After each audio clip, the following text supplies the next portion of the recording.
Ladies and gentlemen, I would like to start by thanking the Italian government for inviting the European Commission to participate in this interesting and timely event on energy and digitalization. I would also like to congratulate you for organizing this first edition of ComoLake. It is an excellent forum to delve into topics that are so instrumental in transforming our economy and the broader society.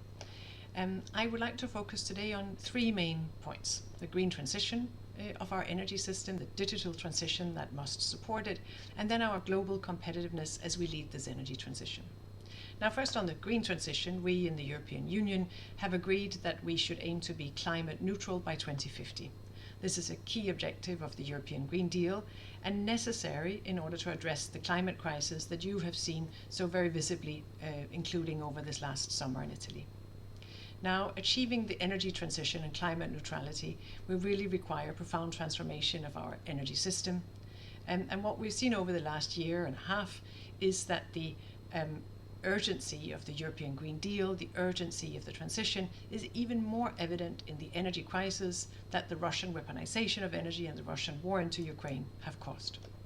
So we in the European Commission presented a Repower EU plan just a few weeks after the Russian invasion with a strategy for how to cut our dependence on Russian gas. And as a result, our energy legal framework has been updated and is now backed by even more substantial EU financial support for member states. Now, this green energy transition with more renewables and more energy efficiency and better technology has to go hand in hand with our digital transition. And that's my second point. We also presented last year an action plan for how to digitalize the European Union energy system. This plan aims to facilitate data exchanges on innovative energy services, including in the area of artificial intelligence that's developing quickly. The plan also recognizes the need for more investment in smart electricity grids, which is a backbone of an integrated and resilient energy system across the European Union. And then it looks at ways for consumers to become more involved, for example, in offering more innovative services to help them be more energy efficient and helping thereby creating lower electricity and energy bills. I know that Italy is making very impressive strides in energy savings through their tax deduction scheme for building renovation and efficient energy and renewable equipment, through the white certificate scheme on energy distributors, but also for incentives for the corporate sector, including investment on clean energy. To recognize the importance of this, we can just look back at the difficulties that we saw last year in the unprecedented rise in energy prices resulting from the Russian war in Ukraine. And at the same time, our digitalization plan aims to maintain a highly cyber-secure energy system and ensure that the growing energy consumption of digital technologies is kept in check. Innovation is critical here. About half of our greenhouse gas emissions will come from technologies that are not yet on the market. And that brings me to my last point, competitiveness. We need to maintain access to clean energy technologies in order to decarbonize the European economy and for the European economy to remain competitive, including in delivering these technologies and developing these technologies. This is the premise behind the European Green Deal Industrial Plan that we presented in February.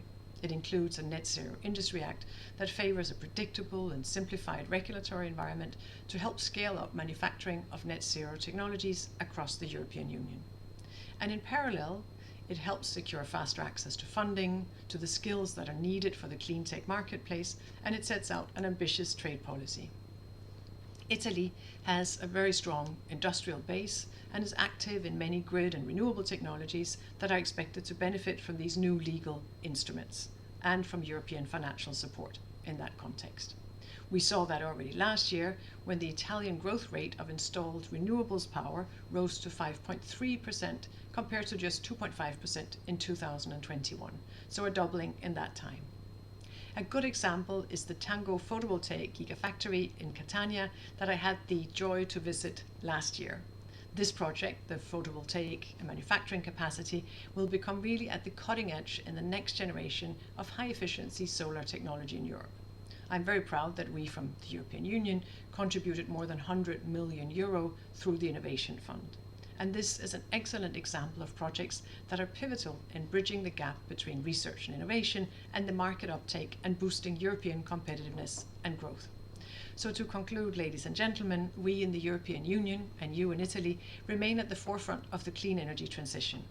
Our decarbonisation will rely on green and resilient energy systems, and this requires innovation, digitalisation, and of course competitiveness of the clean energy industry.